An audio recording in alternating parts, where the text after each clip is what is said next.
Satu pertemuan yang nampak ringkas, tapi besar maknanya untuk dunia seni tanah air.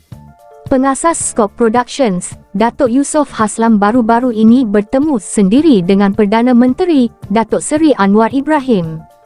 Bagi Yusof, pertemuan itu bukan sekadar jumpa-jumpa biasa, tapi ibarat satu sinar baharu untuk penggiat seni tempatan.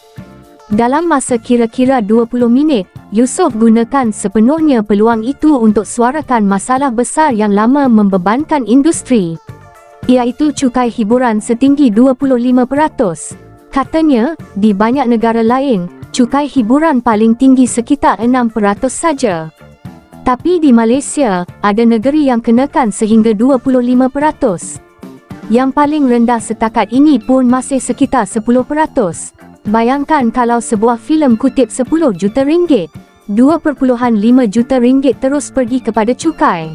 Baki 75% pula perlu dibahagi dengan pihak pawagam. Akhirnya, keuntungan yang tinggal untuk penerbit dan pawagam jadi sangat kecil. Tekanan bukan saja pada pembikin filem, tapi juga pada pawagam yang sudah sedia bergelut dengan kos operasi dan persaingan platform digital.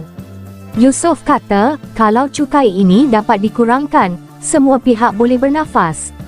Penerbit tak rugi teruk, pawagam pun boleh terus bertahan. Industri pun boleh hidup dengan lebih sihat.